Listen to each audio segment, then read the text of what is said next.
So this is a quick introduction into the course. I'm going to spend a few minutes with you just sort of telling you what the basics are of this course so you can find your way around. Your screen may look a little different than mine, but this is the essential Moodle screen that'll be the basis for our interaction. You'll notice that the first section is a general background depository of information. You can download these and keep them for if you want. I'm not going to spend any great time talking about any one of these individually. These are just some things that I've picked up along the way. If you've never read Valesky's The Apostle Paul and His Times, I think it would be worth downloading these PDFs. They'll give you a good introduction into what the Apostle Paul has to say. Then, of course, there's Franzmann's isagogical introduction, which is one of the early reading assignments that I have you do.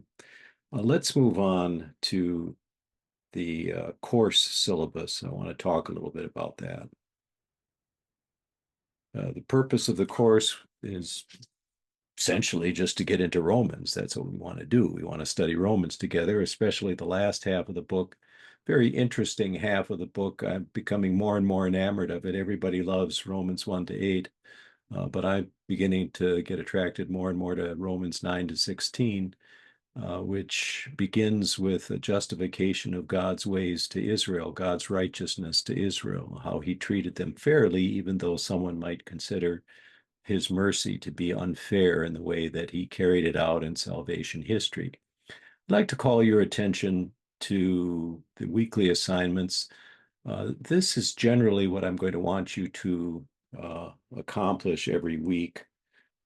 Just as sort of an overview. First of all, I would like you to read over the entire section that we're going to be looking at, which will be a larger section that I'm going to have you translate.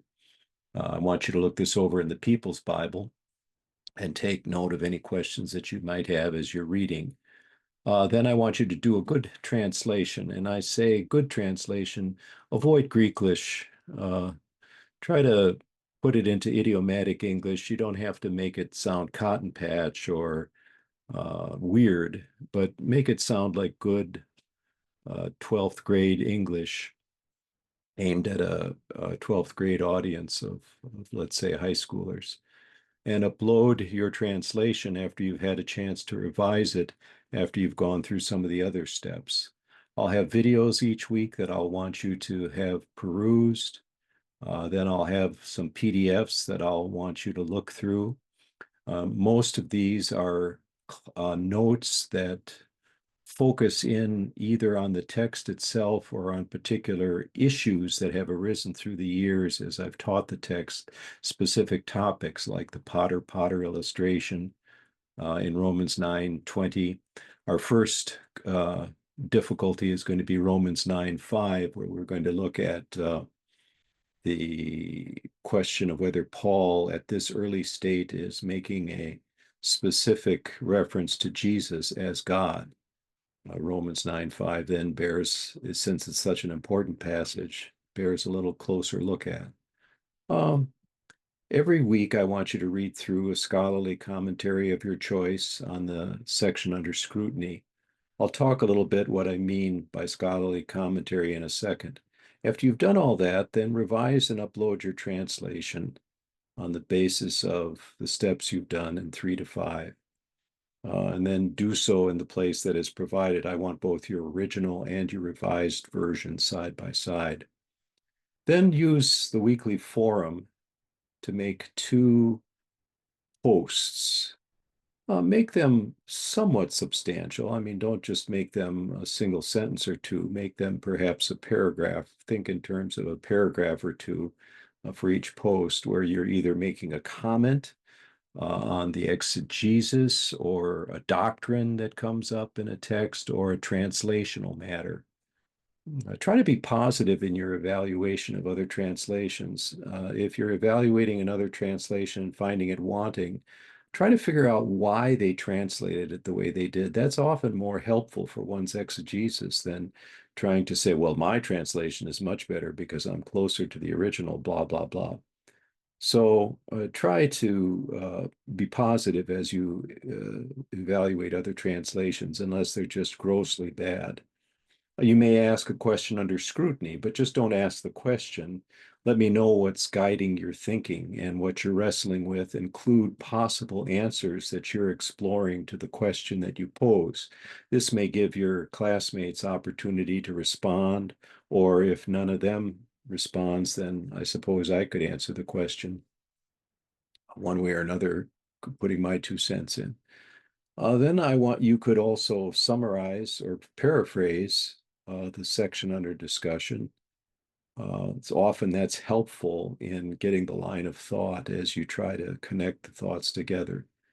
You can also respond to a classmate and finally suggest sermon ideas for the section. For full credit, make 2 posts of any kind. Now I'd like to spend just a couple of seconds on Romans bibliography. Here are some of the books that I consider to be useful in studying Romans through the years, both old and new. I would say that in my studies, there are 3 types of commentary. They're popular commentaries, which are like the People's Bible, written for the common people, very easy to understand.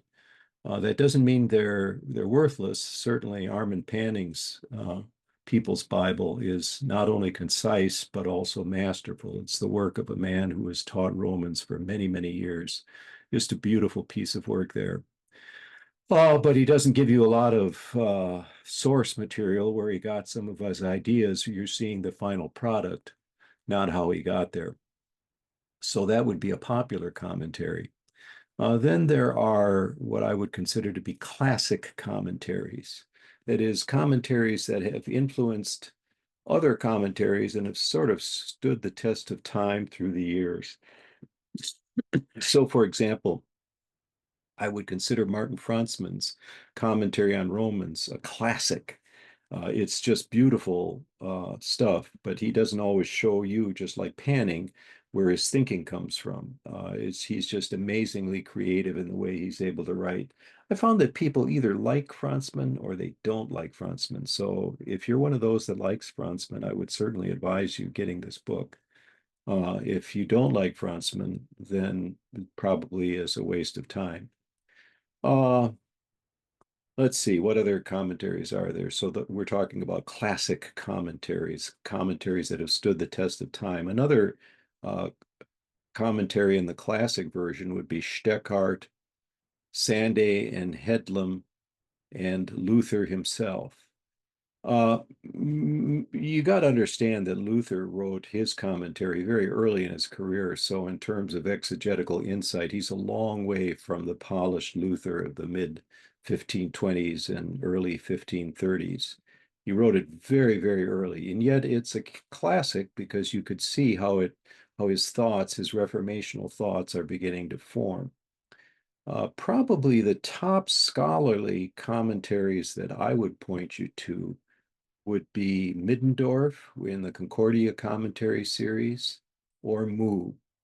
Moo is a 1 volume set, and I kind of like him for the simple reason that he presents all sides of an argument, even though he doesn't necessarily uh, take the Lutheran viewpoint, yet he's about as Lutheran as you can get while still being a Calvinist.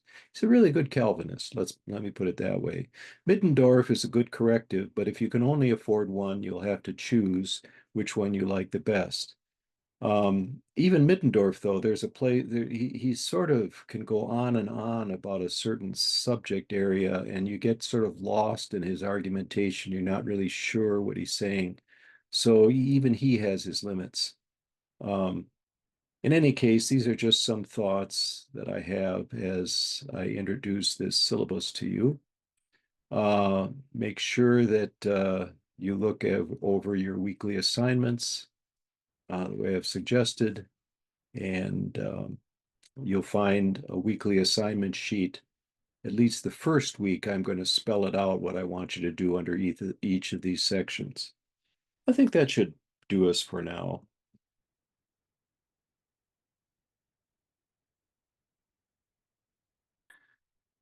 Just one item I forgot, and that was I was going to show you the specific assignment for week one, since it's good to get a good start. It's on the web page, the Moodle page, entitled, obscurely enough, Assignments for Week One, in which I kind of take that basic template and then spell it out for you according to um, the basic template. You'll notice that I only have a smaller section on Romans to translate, only Romans 9, 1 to 5 you'll have to worry about. But you'll have a lot of reading to do, so I thought I'd keep the translation stuff rather short this first week. Notice that I'm not going to have you translate all of the Romans material. It's only the sections that I assign for translation, and you can choose to do only one a week. If you want to do both, you can do both, but I'm going to choose 2 sections every week that I think are of particular interest and exegetical import, and you can choose which one of the two, or if you feel like it, do both. Or you can do the whole assignment if you're really feeling ambitious. But I don't expect that. Just one is necessary to get an A in the course. So I wanted to make that clear. You might also find a little something that's helpful to you, and that's these things called classroom notes.